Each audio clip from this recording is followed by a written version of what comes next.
Salut!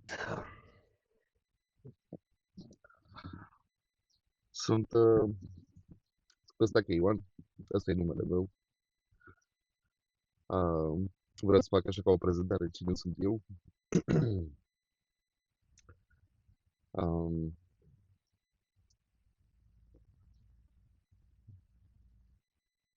Cine sunt eu? Eu e o întrebare foarte, foarte, foarte bună. Un, un om, ăsta trebuie să zic în primul rând, care are și el vise de Matt Armstrong și ar vrea și el să poată să facă video pe YouTube cum ia mașini bușite și le repară. Uh, Ca experiență, pasiune, în primul rând, pentru tot ce înseamnă mecanică. Am început de la vârsta de 16 ani să trebuie un tors. Am început de la vârsta de 16 ani să lucrez pe Daci. Știu că Dacia nu se compară cu Audio, dar cu timpul mersul, dar cu timpul am evoluat și am lucrat și pe multe, multe alte mașini. Toate reparațiile la mașinile mele sunt făcute de către mașinile mele care le-am avut.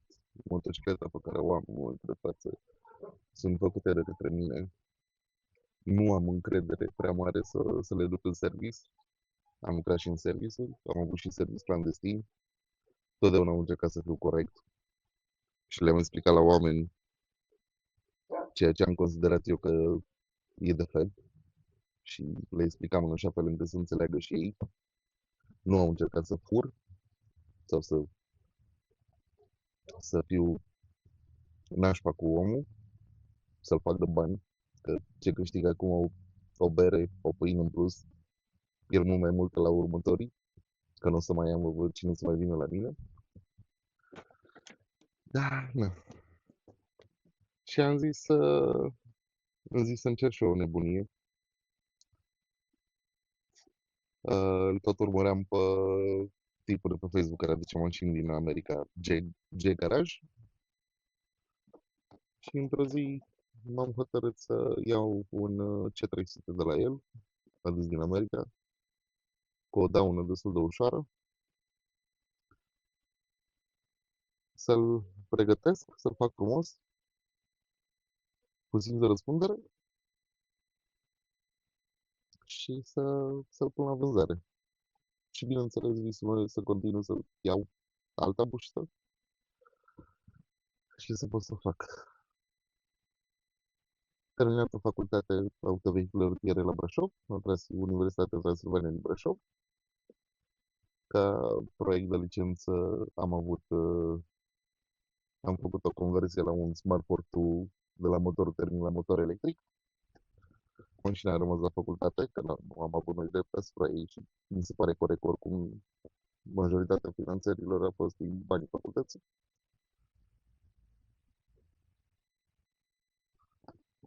Și da, cu timpul am tot lucrat. Am făcut și motoare, făcut, am făcut de toate. Unde nu am știut, am avut YouTube, am avut internet, am avut acces la documentație tehnică,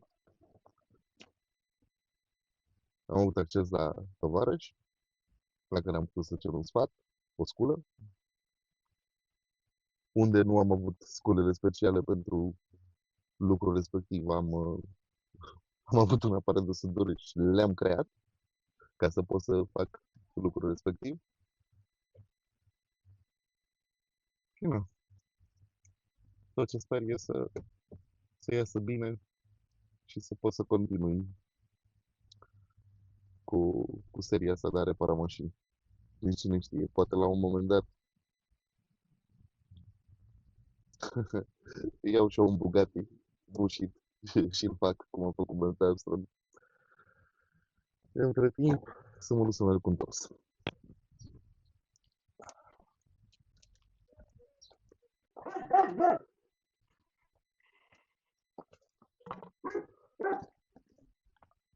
Știu că prezentarea de mai devreme a părut așa cringe, Dar cineva trebuie să facă și pe asta, nu?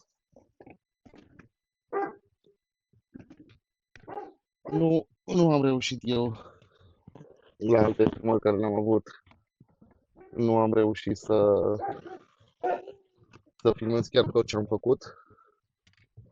Mai am și un job de zi, cum să zice, un job de corporație care, na, te seacă, te seacă.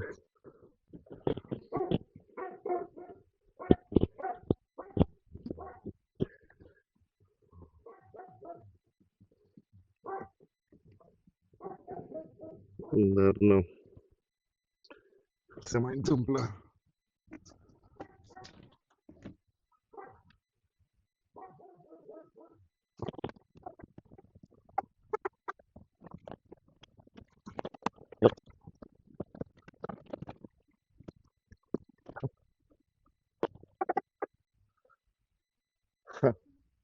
De-aia nu avem lumină la picioare aici, mă.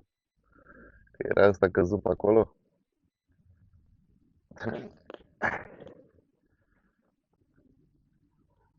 Se întâmplă. Na, e prima oară când fac aici.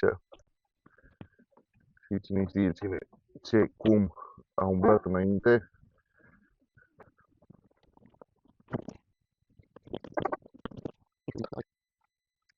Dar măcar știm că au fost schimbate la reprezentanță.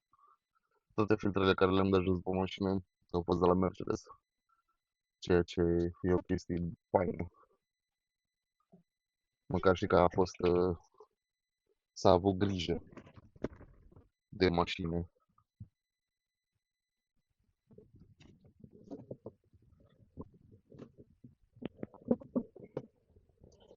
Mă fute în gură să-i fut de inginer, că nu puteau să pună și ăștia puțin mai încolo. Ai, ai, ai, ai, ai. Sunt inginer, dar așa îmi place să înjur inginerii.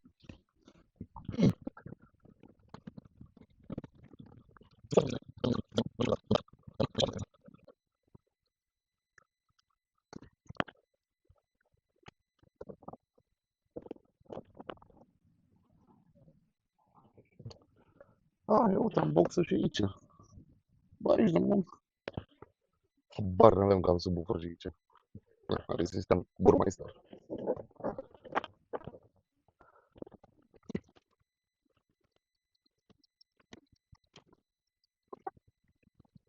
Uite, ca să vedeți și voi, chiar dacă le duci reprezentanță, nu înseamnă că se face neapărat treabă bună. Senzorul ăsta trebuia să vină aici pus, ca să măsoare debitul de aer și bla bla bla. Aici trebuia un becu să fie pus. Senzorul ăsta pur și simplu era aruncat după, era aruncat pur și simplu după și coboră jos. Și becul la fel, băgat după carpetă. De-aia urăsc eu serviciurile și reprezentanța. Pentru că nu le faci cum trebuie. Pentru 5 minute în plus, ca stai să le bagi astea cum trebuie, la locul lor, și-au băgat pula și le-au aruncat pe acolo. Urăsc chestia asta, nu-mi place. Prefer să-mi iau 5 minute în plus. Nu pierd nimic. Acum schimbăm și filtrul de aer la motor. Super, super mult polen, nu știu de unde are cu atâta polen a venit pe aici. Asta urmează pe aici să curăț totul. Sper că am luat codul care o trebuie. Și e destul de bun asta de la Heinz. Heinz, poate o să pronunță.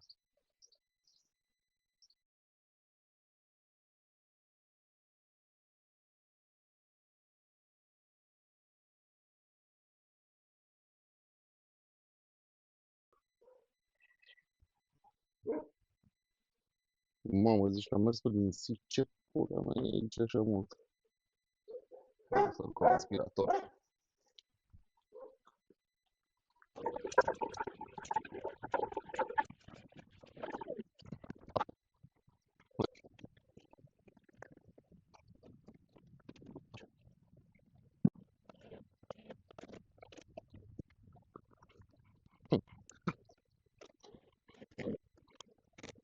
Hai, ce murdar este.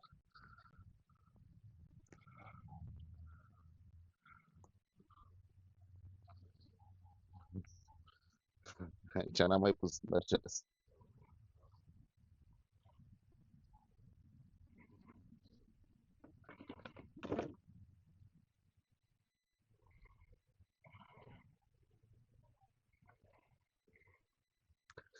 E super, super murdar. Și bănuiesc că e atât de murdar din cauza că am găsit un anunț de vânzare la mașina asta în America în 2017, parcă, whatever, și lipsea ăsta. Și cum a sărit toată mizeria și toată nebunia, s-a dus direct aici, în Pildă. N-a mai avut dita mai conducta pe care să se depună pe aici. Hai,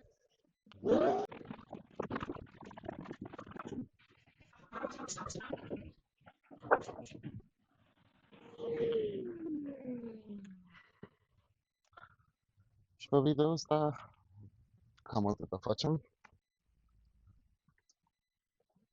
O să mai fie la un moment dat o lucrare mai complexă, dar asta cu altă ocazie, în care o să demontăm tot de aici să ajungem la Valva PCV.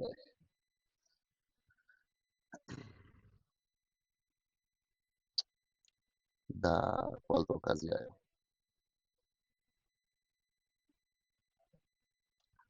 Ciao.